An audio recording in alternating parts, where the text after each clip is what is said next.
Hello there, and thanks for joining us again on Dr. Teach Me to Parent. Based on my book, as you know, Dr. Teach Me to Parent is available Amazon, Barnes & Noble, a variety of bookstores, but pick up your own copy, Dr. Teach Me to Parent, and we're going to base our program today on some of the family history that I've talked about in the book and bringing together how a family becomes identified and how a family becomes known and what a family is known for and how you work as a family to make sure that you have a distinctive identity, as a family. So that's kind of our topic today, and we have a very special guest with us today, Hans Berger, who is a gentleman who's written a nice little book on a bridge to cross, and this is his family story. So not only does he have a family that he's kind of pulled together, but he's got a story to tell about his family and how they came, to America and what made them as a family great and a distinctive family here in the San Joaquin Valley in Fresno. So that's our topic today. We're going to have this little dialogue with Hans as we come together and think about what a family really is like and what makes a family and some of the things that a family goes through and what it does to them. But before doing that, let me give you a quote, which I always do. And there it is on your screen, a very important quote. And it'll put into perspective what we're going to talk about today. It's always too soon to quit. And that's kind of the concept that many of us live by. It's easy to quit. Things go tough. Things go hard. And it's easy just to say, I quit. I give up. It's too much for me. But it's too soon. Because the rest of the story is not told until later. And you'll never know the rest of the story if you quit. The story will never be completed, will never be fully told if you quit. So you don't quit, because you have a story to tell. You have a story to unfold. You have a story to live. You have a story to make, and we don't quit. And Hans, I think that puts it in perspective, doesn't it? You as a family had many opportunities to quit. Over the years, we're going to hear about that in just a little bit, because you didn't quit. You're here today. That's right. That's right. But what is your family today? Well, first of all, tell us about your family. Thank you, Dr. Hedberg, for having me on. Yeah, good. Really I'm glad that this is going to work out today. It's real exciting. Good for us. Yeah. About my family, it started when I came to Fresno. And that was? In 1963. 63, a little bit before me. My mom, I was living at home, graduated from high school. Yeah. In Denver, Colorado. Oh, I did very well. And I stayed home for a while, and my mom was getting tired of me sitting around at home. I did work. I worked part-time. I didn't sit around. I worked in the bakery because I was a baker's apprentice in Germany. I kept busy. But she wanted me to go to university, and I had different ideas when you're young. You don't do what your mom and dad. That's what kids So do. she says, when I come back from work tonight, I don't want to see you at home anymore. Tough love, okay? Mm-hmm. So I says, I'll take you up on it. I took a taxi, went to the train station, got on the train, and went to California. I had no place to go. I just got on that train across the Rocky Mountains, the Sierra, in January, February it was. Beautiful. It was gorgeous. I'll never forget that. Was that an anger point with you and your mother? Yeah. It was really, in a sense, she kicked you out. She kicked me out. That's what we say about kids today. That, and some just go out on the street corner. Yeah, I didn't. But you went to a taxi, to a train, to a new state, and to a new life. I had some money saved up, thank I see. God, okay? So I got on the train. I ended up in Fresno somehow. I heard Fresno was a nice place, a lot of farming. And I had no place to stay, no place to work, but I had to find a place. So I went down on Van Ness, got me a place for $40 a month, okay? Okay. That was the first step. Sure. Now I got to look for a job. So all I knew was baking, okay? So I went to Valley Bakery. Sam Segatilian owned and operated the bakery on M Street. So I asked him if he wouldn't hire me. He hired me on the spot. How old were you now? I was 23. Okay, so you were at a good age. Good age, strong. Independence and... He hired me. I worked there for a year and a half. And Sam was a fantastic guy, very humanitarian. He treated me well. But then Locke's Bakery offered me a little more money. You remember Locke's Oh, Bakery? Locke's Bakery, sure. George Locke, he hired me. So I made more money. So I was there for 2 years and did well, did okay. Then I figured, well, staying in the baking business isn't going to be my life, okay? It's a tough job. You Good get up place to at start. midnight, 1 o'clock in the morning. You Yeah. learn how to work. So I quit after a year and a half. Says I got to get out of this business. Got into sales. My first sales job was selling encyclopedias door to door. Oh, Now, I remember you that. talk about I a remember tough that. sale, okay? I got bruised a couple of times. I got thrown out of the houses a couple of times. Almost arrested at a place, you know. So I did I won trips and stuff, and I did really good, but it was very intense sale. Everything was easy after that. You know, encyclopedia sales always came to your door. We bought encyclopedias from a guy that came to our door. Yeah, that's it. And we still have those encyclopedias. Yeah. Yeah. Americanas, you know.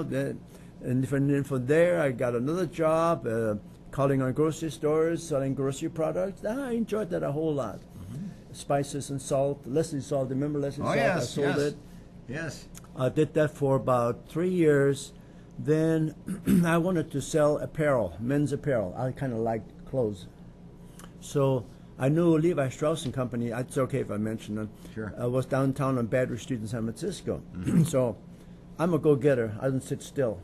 So I went down there physically, walked into the main office, the front door in the office, and says, well, I want a job. You just didn't do that, okay? It was usually referral, somebody knew somebody else, not off the street. I said, well, nothing open, okay? I did this for 2 years. I went there every month for 2 years. You I did. had lunch with most everybody in that building. They all knew me. Sure. I got a call one day. And eventually they had to fire you. They had to hire you. After 2 years, this guy called me. He was going to be my boss. He says, I want you to come in. I said, good deal. He says, I called your boss in L.A., and your boss told me there's no way you're going to get Hans. There's no way I'm going to let him go. Okay, thank you. That's all he needed. Then he called me. He says, I'm going to hire you. And I had no idea about clothes. I didn't even know they came in sizes, okay? Then he says, we are going to locate you in North Carolina, across the country. I said, I told my wife about it. She wasn't too happy, you know. We just had a little boy. He was 2 weeks old or a month old. I says, I'm going.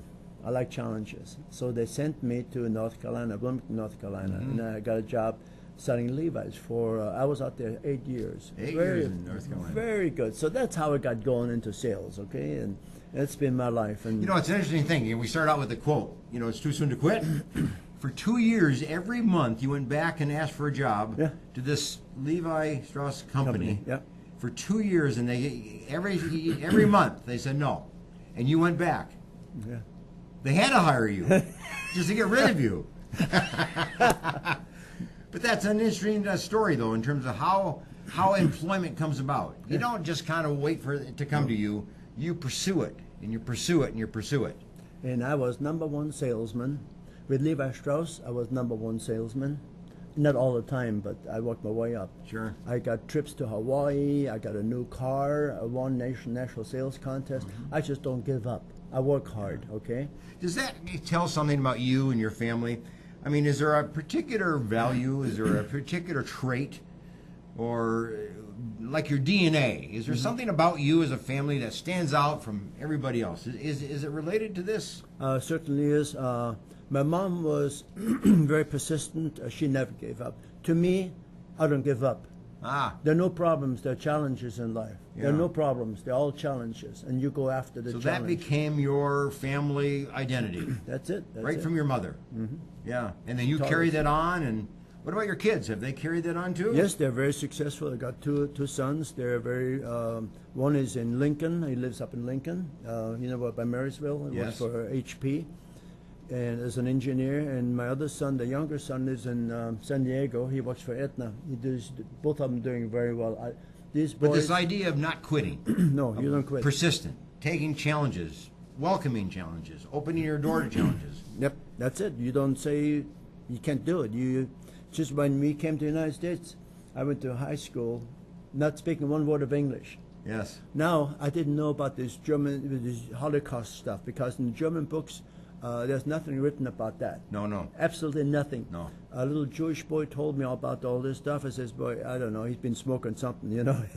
So I asked my mom and dad. Sure enough, that's what it was. Because it was mostly a Jewish school I went to, and they kind of They would push that kept their down. They distance wouldn't talk from about me. that. Okay, I wanted to find out why. Then after I found out, So even there you persisted. oh yeah, To find out the story of the Holocaust. yeah, and I Yeah. couldn't speak English. I had to learn English. Yes. I mean, there was no special classes and nothing. I just picked it up. They couldn't grade me Yeah. for about a year. You know, my wife's father came from Sweden. Same thing. Could not speak English. Got a job, and there was somebody else that worked from Sweden there, and they were able to talk Swedish. And then the other guy quit, and the employer says, "Oscar, you're out of here. We can't talk to you. We can't talk." He says, "Go learn English and come back." And he did. He went within a year. He learned English, Just like that. and went on back to work and was a successful carpenter Got and it. tradesman. There you go. But you know, you did it, and that's the answer, huh? That's you got to it. persist, whether it's finding out information, getting a job, or learning a language, or changing your lifestyle, or whatever it might be. You go forward and you persist. What I like to do is you drop me off in any city, and I'll make it. You'll make it. Even at my age, Yeah. I'll make it with God's help. Yeah, well, you will. You know, it's just me. Hey, let's take a break. Okay, This it is a sounds good great. opportunity to take a break. This is a good part of the story in terms of how did you come to this point where you developed that orientation, that attitude, that value. What was it of your parents and grandparents that kind of came to you and guided you or encouraged you or influenced you to think that way and to be that kind of a person? Let's come back and talk about that, All okay? right. Yeah, Sounds let's great. take a break. Come on back in a few minutes, get a cup of coffee, and join us in just a couple minutes.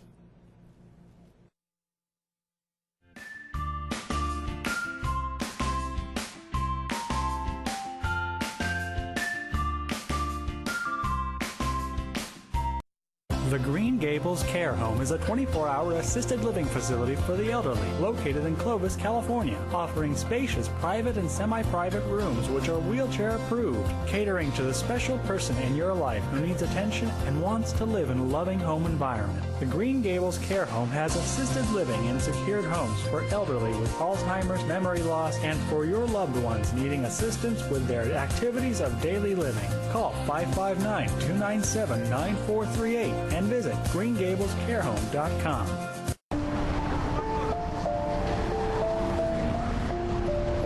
Sometimes good intentions hurt rather than help.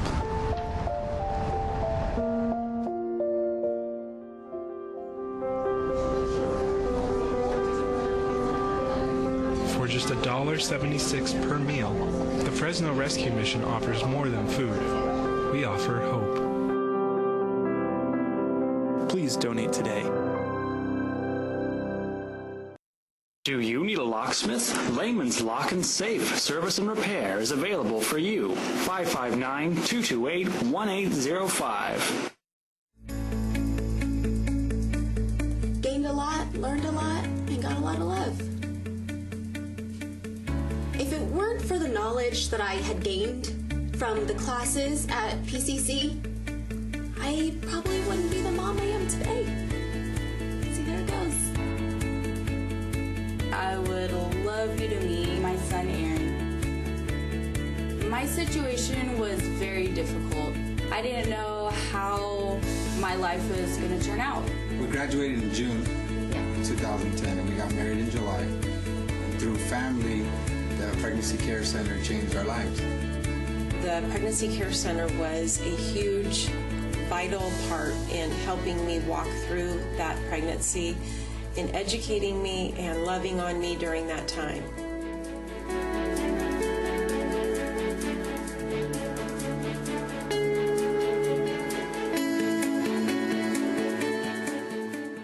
Choosing a Medicare plan can be difficult and frustrating. Susan Hatch can guide you through the Medicare maze and help find the right plan for you. Susan helps people understand the confusing and drastic changes that occur every year in Medicare. Susan will only recommend plans that will protect your assets and allow you to continue to see your personal doctor. As a 100% independent agent, Susan is not controlled by any particular insurance company to steer a person onto any one particular plan. Susan was awarded the #1 Medicare supplement agent in California. Look for Susan's Medicare question and answers every Monday in the Fresno Bee. Call Susan at 559-307-2287 and visit MedicareToday.net. CentralValleyTalk.com.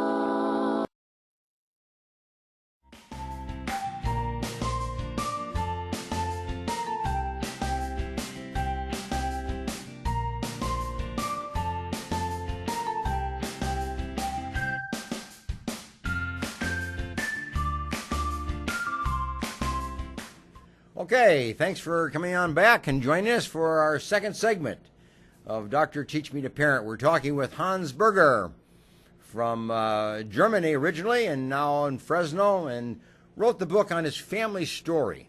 We're going to unfold this family story as we move along a little bit today, but this is the cross, or the bridge to cross, and he'll just unfold that. So you'll get a kind of a synopsis of the book as we talk today. And in the first segment, we just looked at his family, what the identity of his family has come to be, and what he's proud of, and this idea of persisting and taking a challenge and pursuing it and not giving up. That's very much part of his DNA and the way his family is. But what was the contribution, Hans, of your parents to your life, grandparents to your life? If you go back a step or two now into your family history, what did they bring to you? What was the contribution? What did you learn from them? What was the thing that you gleaned from them that made you the person you are today? I never knew my grandparents because of wartime. But you probably knew stories about them, or not much. Oh, my mom and dad didn't tell us a whole lot about our grandparents. Is that right? No, not a whole lot. But I knew about my mother, how she grew up, and it was a tough time. It was World War I. She was just a kid. And my dad, they lost everything in World War I. They were moved from East Prussia to West Prussia because the Russians came in. Oh, yes. They lost everything. Mm-hmm. So they survived 2 wars.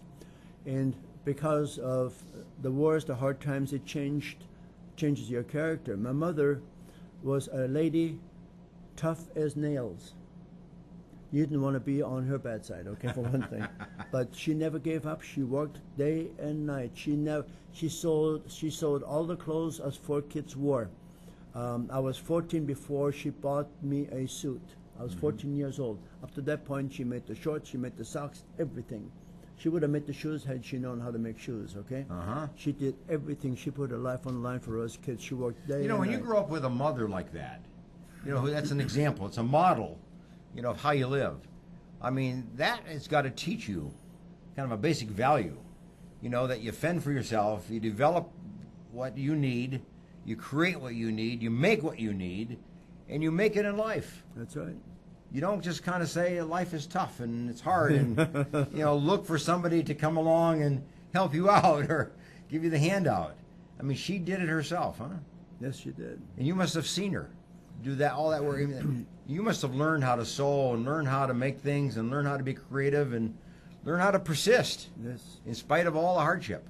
She was amazing, that lady. My dad also, but he was very quiet. He pursued his career. He became to be a famous doctor and professorship in Denver. He's in medical journals. He discovered all kinds of things. He worked on Alzheimer research and kind of thing. That's how he came to the United States, because Dr. Neuberger, who was Jewish, he left Germany before the war. So the reason he came to the United States, he saw my dad's medical history and all the achievements. So he got in touch with me, with my dad, and says, "Hey, we got a job for you in Denver if you want it." So he sponsored us. Those days you have to sponsor to come from one country to another. That's right. He was responsible for your well-being.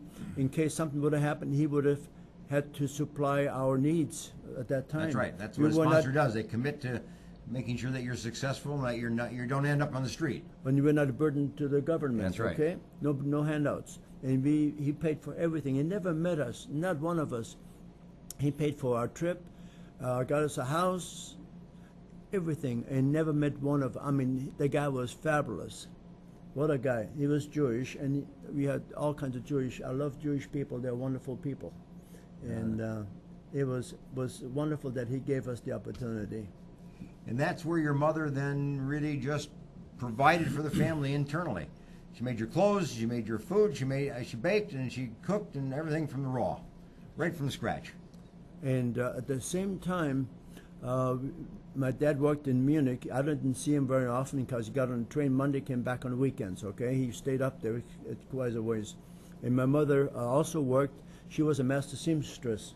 Oh, yes. And she taught the ladies how to sew from scratch, okay? She traveled all over Bavaria teaching the girls how to sew. So she was gone a lot of times. We were like street urchins, okay, as kids. I guess so. We were pretty much on our own. But that's how you lived your life. Oh, yeah. I mean, you created your own income. You created your own way of life. You created your own... That's right. You met your own needs. Oh, you were yeah. independent, self-sufficient. Totally. Totally self-reliant. Totally. We made our own toys. We never bought any toys.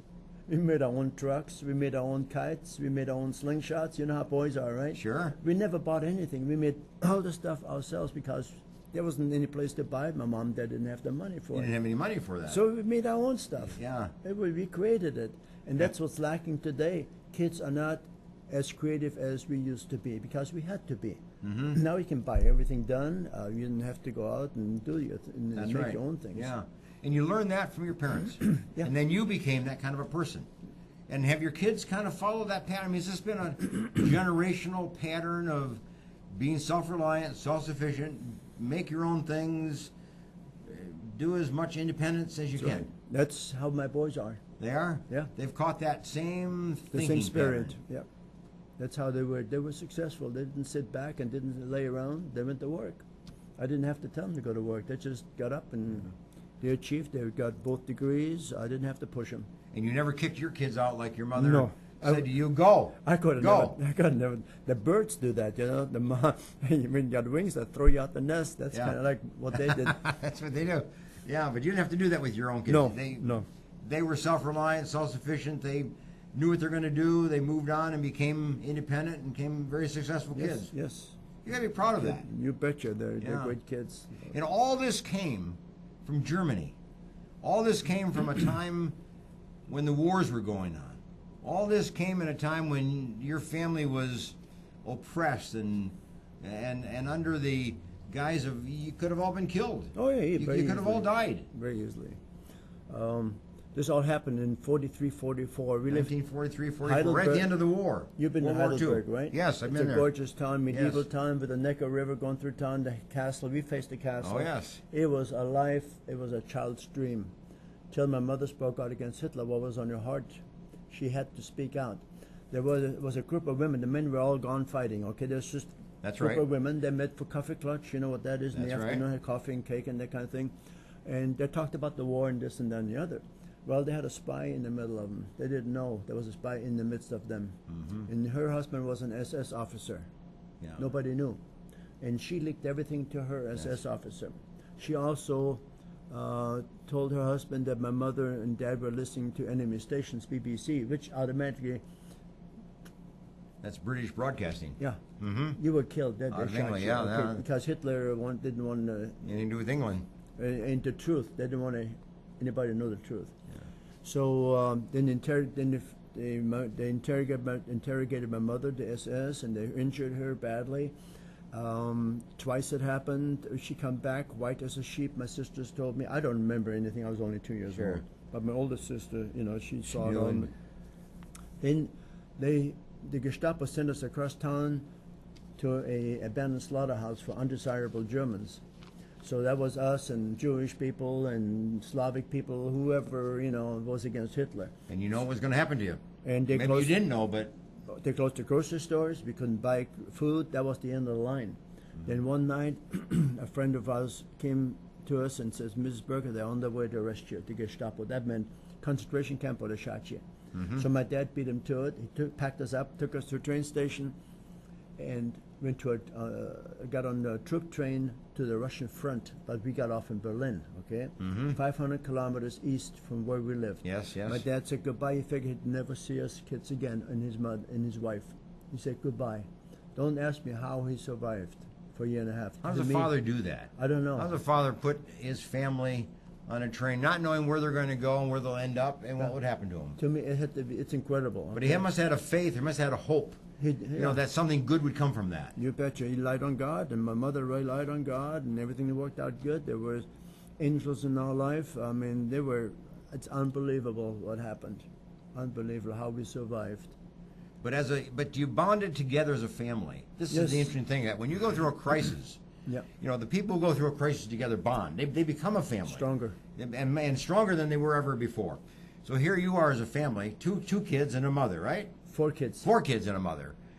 And you're going through the crisis of your life, the crisis of your mother's life. Yeah. And you didn't know about it. You're only 2. You didn't kind of appreciate all that. Yeah. And here you are trying to make it in life. And you become a unit. You become a bonded unit like you would never experience before. Are you still a close family? With my sons, we Yes. are. My sisters, one of my sisters, we're close. We call each other like every couple of weeks. The one Sure. in Fort Collins. Gretel is her name. And Margaret is Gretel, okay? Okay. And the other 2 sisters, it's kind of strange. After I had my book published, they kind of pushed them. I don't hear from them anymore. Because I said some things about my sisters. Oh, I see. I revealed some things they didn't appreciate. They didn't want to, yeah. But I changed their names. Nobody knew who they were. well. Okay, but they felt A little offended by that, yeah. So, well, that's how. But it other is. than that, it was a close Oh, yeah, we're bonded close family. You betcha. You Yeah. betcha. Because that's what happens when you go through a crisis. In life is you good. come together. We relied on God. Yeah. And we had faith. You know, God was. It's a thing that makes a family. Yeah. You know, it's kind of a tough way to say it. You know, that you go through a crisis and it really makes you. Makes you become the strong family. Makes you become a family that's committed. You got it. You know, to a value. In this case, survival. You know, and then making it beyond that, which I assume you contribute to the lives of other people. Help them survive. And what where I'm doing now is I thoroughly enjoy retirement. I work at NCR Community Regional Medical Center downtown as a volunteer. Oh, Been yes. doing it for 8 years. I thoroughly enjoy it. It's the most fun. It's one of the better things I've done. Okay, I'm doing. Just have more fun doing that and Well, helping people. There you see people, but you also see families come and go, and families in crisis, families going through all their problems. And, you know, that makes a family. It made you as a family. Yep. Let's take a break and see what your family is like. As you just take a little break, go get a cup of coffee, and come on back in a couple of minutes. We'll pick up our next segment with Hans Berger, who is the author of this book, A Bridge to Cross. And we're going to ask about that bridge and see what that really represents in the book, okay? Come on back in a couple minutes.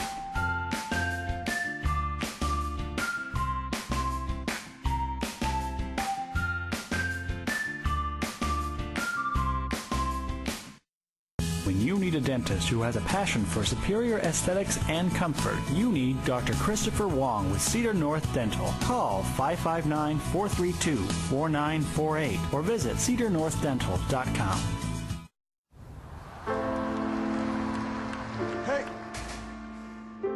Try to close the club. Tanya, come here. At Boys and Girls Clubs, it's not just about trying new things. Kitchen in my hometown. It's not about learning the right steps. 4 or making contact. 5, 6, 7, 8. It's not about exploring the future. It's about helping them build it. It's about taking steps to greatness. About making a connection.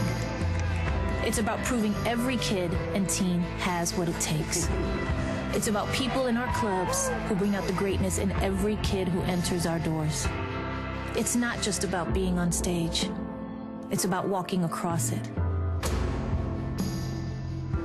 Great futures start here, and here, and here.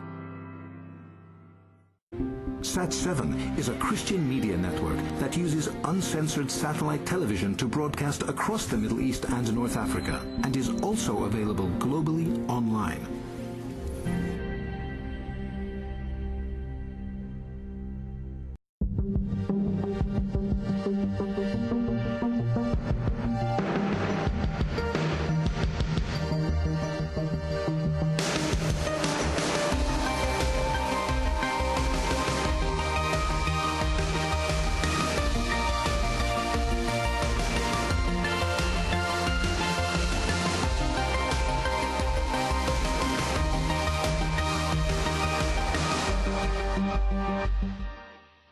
CentralValleyTalk.com.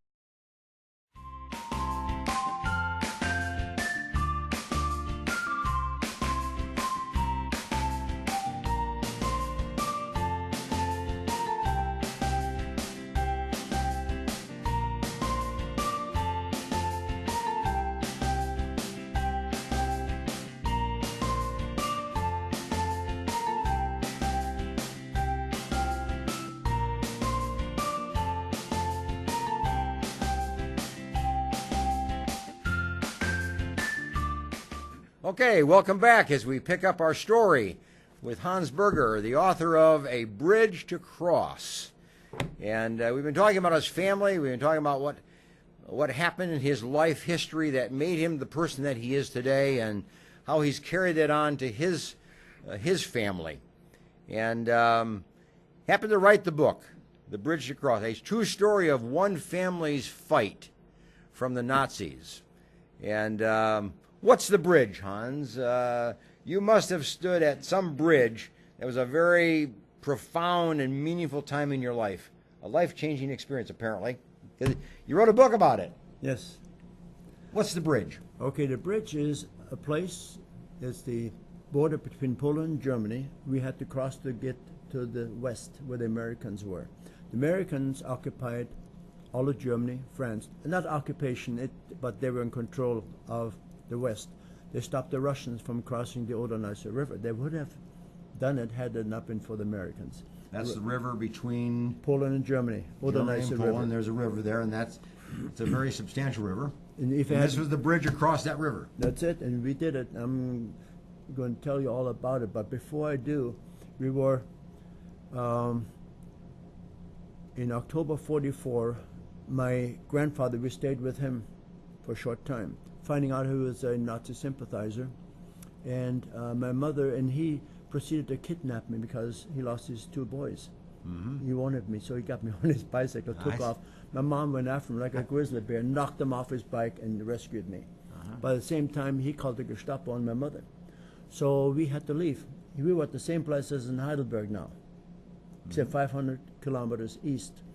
So my mom and us kids in the little wagon, we pulled the wagon all the way to the Polish border, which was approximately... that would be days of travel. Months. Took us 4 months, walking. By the time we got there, it was 20 below zero. And the Russians always attack in the dead of winter. That's their ally. They came across in hundreds of thousands with the tanks. We almost got crushed by the tanks as they came across the border. We were under live fire for a year and a half. We had no home. We almost froze to death, almost starved to death, almost got shot 3 times by the Russians. There's so many miracles in this book. It's unbelievable. The one time, my mom, in the wintertime, she had a sled. Where she commandeered the sled on, I don't know. You know, she was resourceful. Right, made one, she actually. She was very resourceful. So we were caught in a snowstorm. They pulled us. My sisters were walking. And they always put me on top of the sled, make sure I didn't fall off. Well, they looked back, and I wasn't on their sled anymore. You were 3 by that time? About 2.5. Yeah. I wasn't on the sled anymore. And then how far back they lost me, I tumbled off of there in blizzard conditions. 20 below zero. And going back, the tracks were covered by the snow. There's no landmarks. She didn't know which way to go. But God gave her the direction. She always was guided by God. Should I go left or right? So she went left, and there's a little bump in the snow. I figured it was a tree stump or a fallen soldier. It was live fire. It was battlefields. And they got there, and I was up to my chest. That was you. Buried in snow. Oh. And I was going like this. I was waiting for him, okay? Sure. My older sister pulled me out. She said, I never cried. I didn't say anything. They just pulled me out of there. Another time when back on the sled, and off you went. Another kind of situation, we were also in the snow. It was fighting all around. We found this empty house. Mama says, well, let's stay here. It was cold. There was no food, but it had a roof over our heads. So we stayed there. In the middle of the night, or door opened forcefully. Here comes a Russian soldier with his battle gear. Hand grenades, machine gun, the whole bit. Walked around and left. My mom says, well, should I stay or leave? If he left, where are we going to go? We would have perished in the snow, in the cold. So she figured he was going to bring his buddies because my sister's my mother. But God gave her peace. She prayed, and he come back with a bunch of wood on his arm. He made us fire. He made 2 trips, kept us warm. He made us breakfast. Scrambled eggs, had bacon, eggs in his pockets, and flour. Is that right? He made us all breakfast in the morning. And there's no infantry soldiers with eggs and bacon in their pockets, okay? You wouldn't have eaten otherwise. No. And he protected us for about 8 hours, 10 hours. He was with us and never said one word when he came in. My mom did speak a little Russian. She picked it up. He never said one word, and he left. My mom looked where he was going. He was disappeared. Just like an angel would do. Oh, yeah. Come and do the job and... Yeah. We were entertained by an angel. Incredible. I mean, it makes you almost tear up. Yeah, it makes you, how did you survive that? And I've been in 20 below zero. I've been in 40 below zero. Oh. I mean, I know what that is. Wow. God's help, we made it. Mm-hmm. And there are many other stories like but this in it's the the book. story of your mother. She just had a goal and she went for it. Oh, yeah. She had a purpose and she lived it. She had a dream and she went for it. You got it. She had a determination and she lived it. She traded food for vodka and cigarettes. Russian soldiers did anything for vodka. They needed that vodka, okay? The religious thing for them. That's right, they and do. food. So, and cigarettes, okay? And they gave us stale food. But if it hadn't been for the Russians, we would have perished. We got a little morsels here, little morsels there, and every so often there was an angel that fed us. There were several times in the book. That just happened to show up. Did you ever get to the bridge? We sure did. So this trick was, the objective was to get across that bridge. It was across the bridge. That was to freedom. I mean, that was to the better country. That was it. Mm-hmm. Miles-long refugees, hundreds of thousands of refugees. Oh. Had we ended up on the back of the line, we would have perished. They died like flies because the Russians wouldn't do a thing for them, okay? They wouldn't feed them, no medical services, nothing. So this river, you have the Russians on one side. The Americans on the other. Americans on the other side. And that was freedom. That was the good way to get. You had to get across the bridge, though. You had to.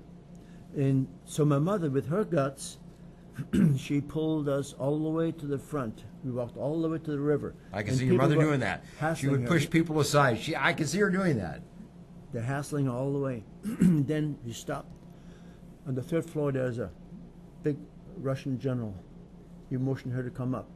I didn't bring her picture. She was a good-looking woman. He motioned her to come up. So she climbed up the stairs. He spoke perfect German and with a Russian accent. And she told him what she wanted, and he asked her about our kids and stuff, and make sure we were safe while she was up there. And he gave her a pass to cross. We walked down, she had the pass. When? She almost created a riot ensued because nobody else passed. Everybody wanted to steal the pass from her. Well, and then the Russian soldiers guided us to the bridge. Yes. Make sure nothing happened to us. And we were skin and bones when we walked across. We almost didn't make it. Then the Americans welcomed us across the bridge and fed us. And you had a feast. Oh, yeah. It's unbelievable stories. And that all took place over how many weeks, months? About a year and a half. About a year and a half that took place. To get across that bridge. No. Across the bridge, I don't really know. About a week or two. Oh, I see. Mm-hmm. But we had to go here and there. We stayed with some farmers, but on the way to that bridge. Yes. It wasn't a clear shot, okay? Mm-hmm. And God was... My mother, most people went that way. My mother went that way. They didn't make it. We made it. Mm-hmm. God was guiding us all the way. Your mother was an enormously intuitive woman and had a sense of rightness. And oh, yeah. She was a spiritual woman. Yes, she was. I mean, what we call her today, that'd be a God. very spiritual woman. Yeah. I mean, she had a purpose, she had a desire, she had a family, she had a goal, she had an objective to achieve. And she did it. She did it. We got to Heidelberg. She made a call to my dad. Silence.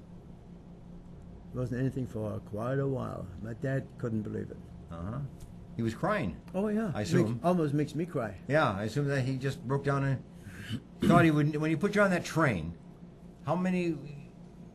It was a year and a half before that. He put you on the train and said goodbye and may never see you again. He figured never. And then here you cross that bridge, you call your dad, she calls your dad, and you have this family reunion. We were on 3 Soviet trucks to the slave labor camps. 3 times 3 Soviet trucks. I don't know how deep we got into, maybe even Russia, I don't know, but we made it back. And God made a way for us to get off each time, each truck. There miracles happened. It's incredible how we got off of these trucks. Yeah. Because they wouldn't let you off. I mean, that's how they transported all these civilians to the slave labor camps. That's in the book how God made a way for us. And incredible. Hey, we got to take a break. All right. Sounds this like is a wonderful story, but it just stirs you. I mean, here you have a mother that just was determined, to make it. Determined to get to the freedom. And determined to take care of us kids. Take care of you kids. She could have given up any time. She never quit. She could have given up any time, but she didn't because of us kids. Come on back in about a couple minutes, and we'll pick up the story as we develop this just a little bit further with Hans Berger, the author, A Bridge to Cross, a book you're going to have to get and read. See you in a little bit.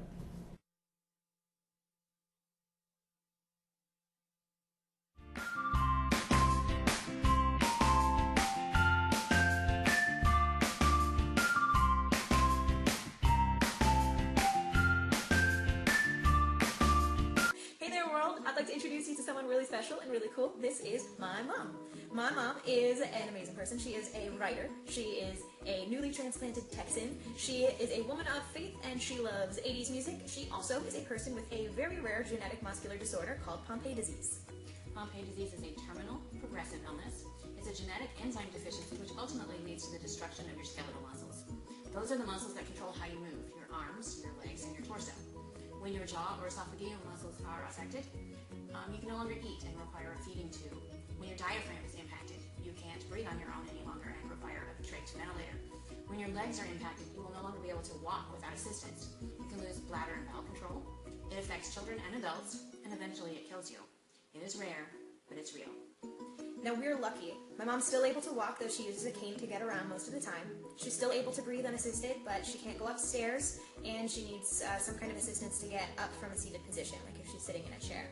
She has to examine every activity ahead of time to know if there are things like handicapped parking, accessible buildings, and even functional bathrooms. All of her activities depend heavily on the weather. A windy day can be just as dangerous as an icy one.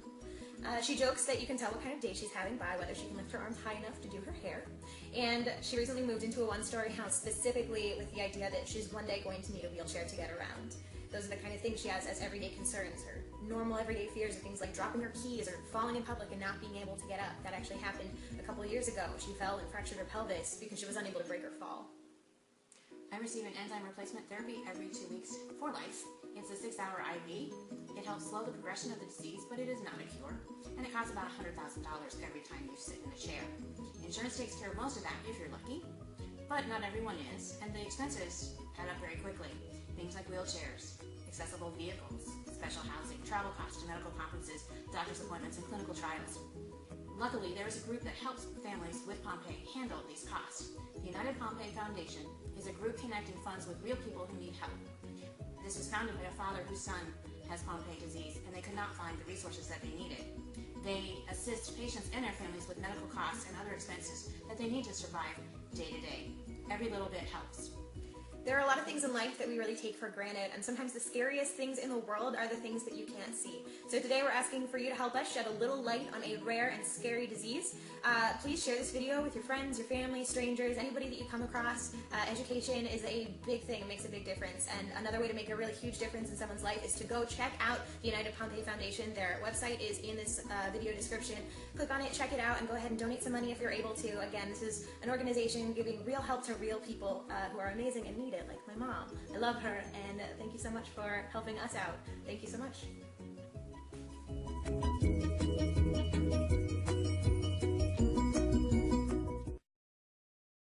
CentralValleyTalk.com.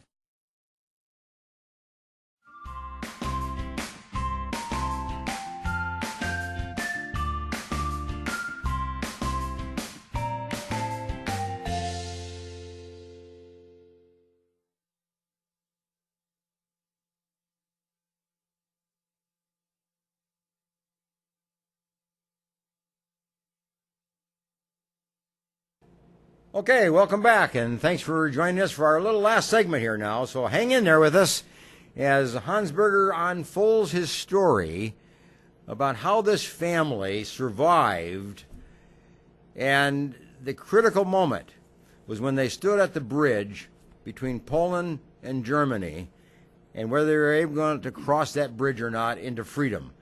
And the book is A Bridge to Cross, the objective to achieve.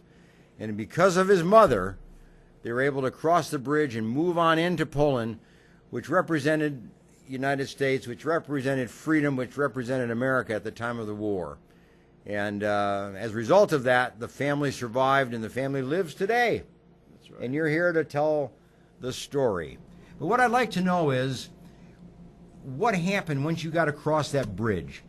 You went into Poland, and then what happened? Because you came, you're now a free person. You didn't have to worry quite so much that you're going to be killed or you're going to die in the cold.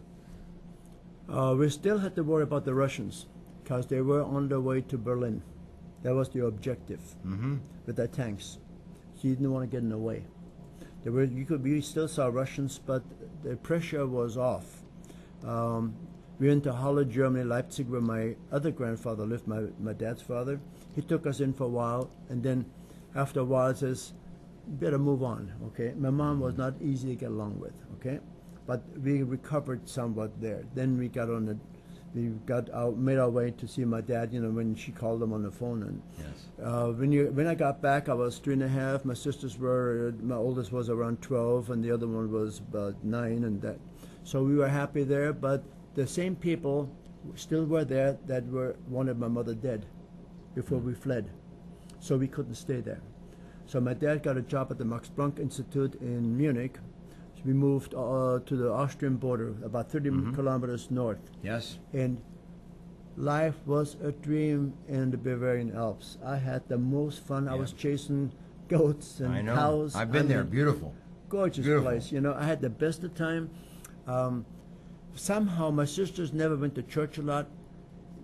I went to church, but I was Lutheran, so the kids wouldn't play with me at those days because I was Lutheran, they were Catholic. It had nothing to do with it. So I asked my mom, what's going on? Well, they told me the story.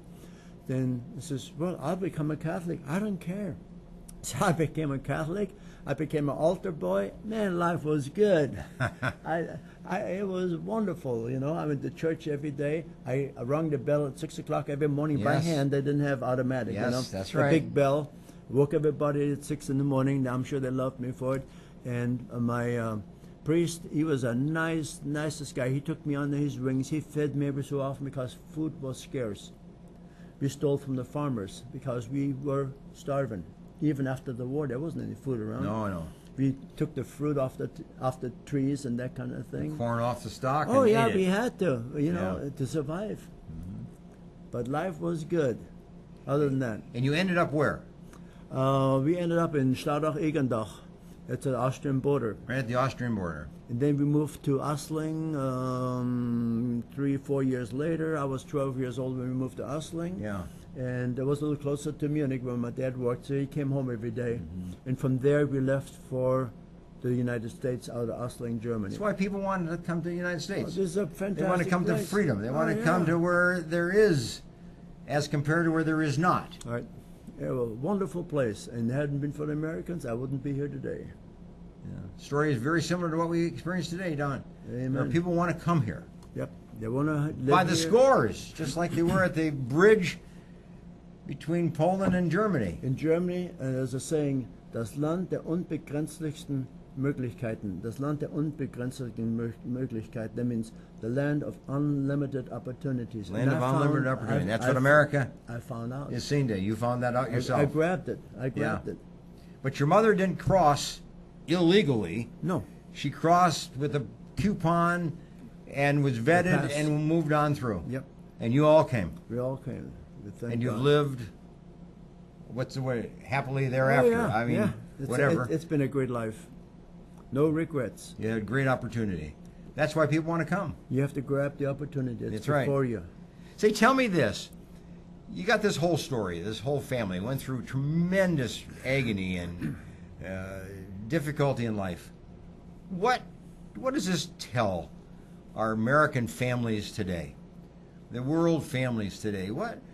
What's the lesson we can learn from this? First of all, what do you want to tell us? Faith in God. Number one. Well, you did. Faith in God. You said at Faith, various faith. junctions, your mother had to make decisions. Yes. And whether go right or left, or go north or south, or go forward or go back. And she prayed at those junction points. You got it. And you're saying she was guided. He was guided. Take advantage of the opportunities because the opportunities are there. Have a goal in life. Well, the opportunities and goals go together, don't they? Yeah, they go If you have together. a goal, there will be opportunities that will come along that will help you achieve that goal. If you take the opportunity. Yes. If you don't take the opportunity, the goal will never be. And it's just go for the gusto. Go for it, okay? Never give up. If God provides a way for you, you grab it. God opens doors, He closes doors, okay? You got to keep going. And don't be shy. Just when the opportunity strikes, go for it. You don't quit. No, never quit. I mean, I think that's the story of your family. You know, persist, don't quit. No, Go never. for it. Keep going for it. Keep going for it. There was a teacher, English teacher in Denver at the high school. His name was Mr. Barnes. I couldn't understand a word what he was saying, okay? But you spoke German, he spoke but English. He took me under his wings, and I learned piece by piece, okay? And he was a tough teacher. Boy, he didn't mess with him, okay? He was the best, and he was the kind of, he guided me. He was my, what do you call it? He was a mentor, if you will. He was if a you think- mentor for Mhm. me, even though we couldn't understand each other verbally, but I understood him, okay? He was really, really good. I never forgot him. Well, you spoke a heart language. You understood a heart language. Oh, yeah. He cared for you. Yeah. And you knew it. And even though you didn't speak the English and he didn't speak the German. And one time I went to, then was a lot of snow and I was walked to school. I always walked, I didn't have anything, no car. And he stopped with his new Lincoln. I'll never forget that car. That most beautiful car I had ever seen. He took me to school. I'll never forget that. To him, that didn't mean a whole lot. But to me, oh, man, tremendous. I never forgot it. That one little act of kindness. You know, it reminds me of the Russian soldier. You know, came out of the snow when you guys, as a family, were starving to death and freezing to death. And he comes and he makes this fire for you and provides food and then just disappears. Gone. It's the same thing. Yeah. You never forgot that soldier. Never forgot him. Yeah. Oh, you didn't know who he was, didn't know his name, No. but you never forgot him. And that's what happened in your family life. At moments of total defeat or despair, somebody shows up. Yep. Well, at the high school, there was another kid. Nobody spoke German. I was lost. Sure. And there was a little Jewish boy, about this tall, and he spoke Yiddish. You know what Yiddish is? Oh, yes. It's kind of like Low German. Yeah. He's the only one I could talk to. I clung to him like fleas on a dog, you know? He was my, without him, I wouldn't have made it. He showed me around this and that. And after 6, 7 months, I kind of spread my wings, okay, like a little bird, you know? I Sure. started flying a little bit, you know, here and there. And that's how I made it. Without that kid, and I found out he became a successful attorney in Denver, very successful. That's another story of how somebody comes into your life and makes a difference. Mm-hmm. And I assume you've done that. Oh, yeah. That you have been that angel in the life of somebody else might because have. you learn that idea. You learn that ability to be there where there's a need and address it. And people's lives change as a result of what you do. In the same way that you as a family survived because somebody stopped and helped. Helped you out. I've had a lot of people like that in my life. Interesting. Hey, thanks for joining us Thank today. you, Doctor. You are, I appreciate it you are so much. wonderful. This is a great, great story. A Bridge to Cross. You have to get this book. How can they get it? Where do they get this book? You can get it on Amazon, Barnes & Noble online, many different places online. Can they get it? A lot of them carry it. Okay. Also, my website is... Yeah, how about your website? Is it on the screen? Yeah, give us your website. It's abridgetocross.com. abridgetocross.com. It'll come up with some of my interviews and stories. So that's a website to get access. abridgetocross.com. And any bookstore, Majesty Bookstore has it. Book Barn in Clovis has it. You can get it anywhere in any bookstores. Okay. Well, go get it. It's a book for you. And thanks for joining us today. Let me give you a little quote at the end of the day here, and this is our quote for the day, and your parenting quote for the day, if you will. And it tells a story that we have just spoken about, okay, and just listened to. The quote is this: dream big. There is little power in little plans. There's little power in little effort. There's little power in little attempts and tries. But there's great power in great effort and great tries. And you got to dream big. Your mother was a dreamer. She was. Your mother was a visionary, person. And might we all have that kind of mother, or might we learn that skill? And I joined the U.S. Navy. I couldn't wait to get into uniform in Pearl Harbor on a destroyer. Oh, yeah. I was a baker. It was the best time of my life. Whole another story, isn't it? Another story. It was wonderful. And thank God for America. Otherwise, it's a great country to live in. Well, thanks for telling us that. Thanks for sharing your story. This is a heart story. This comes from the heart. You got it. You must have had a lot of tears when you wrote this book. Very hard. It must have been hard to read, hard to write at certain points. I got a lot of the stories from my mother's war journal by accident. Nobody read it but me. Opened it up. Here it was. That's what a journal is all about. It preserves history. Yeah. It preserves the story of a family. Hey, you need to journal. And my next book, by the way, is a journal that you can use to journal. There you go. So I'll get you a copy on that one. Anyway, hey, thanks for joining us today. And this has been Dr. Teach Me to Parent. We'll see you next week. Bye for now.